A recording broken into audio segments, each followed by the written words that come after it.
Benshi baragikunda, baragituriye, baragitembera ndetse bagikoreramo. Iki ni ikiyaga cya Kivu. Ikiyaga cya Kivu giherereye mu burengerazuba bw'igihugu cy'u Rwanda, kikaba gihuje imbibi na Repubulika Iharanira Demokarasi ya Kongo.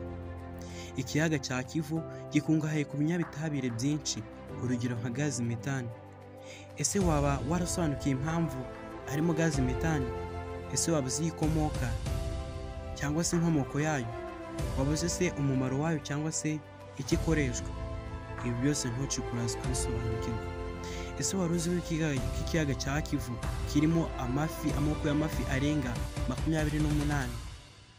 Ese wari uzi ko ikiyaga cya Kivu kiri mu biyaga 6 binini ku mugabane wa Afurika? Ikiyaga cya Kivu gicumbikiye ibinyabuzima byinshi cyane, urugero twavuga nk'ibikuruza inda, ibigendesha amaguru, ibigendesha amaboko ndetse n'ibiba mu mazi. Ese wari uzi ko ikiyaga cya Kivu gicumbikiye amoko arenga 600 y'ibigendera mu kirere? Ibyo byose ntuze gucikwa, uraza kubisanga kuri Masaro TV.